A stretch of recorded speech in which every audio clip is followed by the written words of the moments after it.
Литература, география и информатика. В первый день ЕГЭ учащиеся сдают один из этих трех экзаменов, исходя из выбора, который был ими сделан в последний год учебы в соответствии со своим будущим профилем. Один из двух пунктов проведения экзамена расположился в 6-й Насыркольской школе. Страшное волнение учащихся уже по традиции витает в воздухе перед началом экзамена. Но стоит лишь зайти и сесть за парту, как оно проходит. На это очень надеется и Дениза Вильхиева. Мечту стать журналистом девушка лелеяла давно, и пандемия не даст разрушить эти планы. Многие сейчас волнуются, как и я, в принципе, но можно сказать, это обычное испытание в нашей жизни, которое мы просто сейчас пройдем, и нас ждет еще много экзаменов, так что это всего лишь начало нашего большого пути. И даже сейчас с этой пандемией все было так тяжело, но как-то уже хочется быстрее все сдать и спокойно. Все, и как-то спокойно еще выйти. В этом году коронавирус внес свои изменения и в единый госэкзамен. Появились новые санитарные нормы, строгая дистанция, измерение температуры, дезинфекция рук, маски и перчатки. Усложнилась и процедура входа на участок. Для прозрачности сдачи предусмотрены рамки металлодетектора и металлоискатели. Телефоны и другие гаджеты изымают прямо у входа. А во всех аудиториях установлены камеры видеонаблюдения. Также в них заранее провели предварительную санитарную обработку. Проверить эффективность участка перед сдачей лично приехала и министр образования региона Эсет Бокова. Как и в прошлом году, в 2020 году в Ингушетии во всех пунктах проведения экзаменов проводится применением технологии печати полного комплекта экзаменационных материалов в аудиториях и сканирования экзаменационных материалов в ППЭ, что исключает возможность заранее узнать, какие будут задания на экзамене и ответы на них.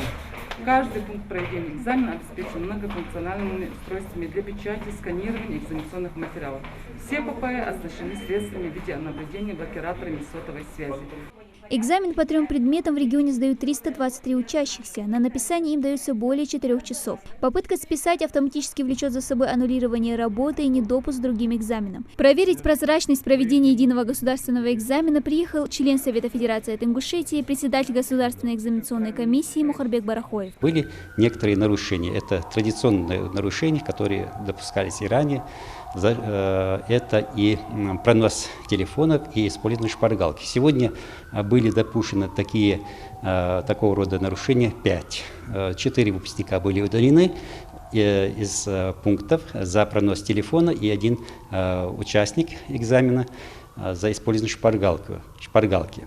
Соответственно, здесь необходимо отметить, что в отношении руководителей организаций учебных, чьи учащиеся выпускники допускают такие нарушения, будут приняты жесткие меры, потому что это и обусловлено и в приказе Министерства образования и науки Республики Ингушетия, где на них непосредственно возложена ответственность за порядок на пунктах проведения экзамена. Хотелось бы еще раз, чтобы не было вот таких случаев, чтобы не было случаев наказания, чтобы особое внимание еще раз обратили на это, потому что у нас впереди еще много экзаменов, основные экзамены русский язык, и математика, поэтому хочется отметить, что отношения очень серьезные, потому что мы должны создать всем выпускникам равные условия для того, чтобы они могли сдать экзамен. К слову, в этом году на ЕГЭ внедрена новая программа, так называемая нейросеть, анализирующая поведение учащихся на экзамене. Нейросетка анализирует поведенческие модели учащихся, и если обнаружены аномалии, в дальнейшем фокусируется на нарушителях. Поэтому в любом случае все попытки будут пресечены по мере их обнаружения.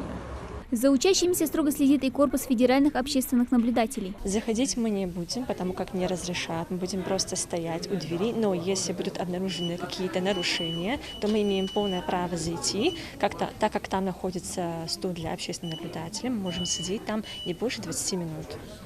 Но если таковых нарушений не обнаружено, то мы будем просто стоять у двери.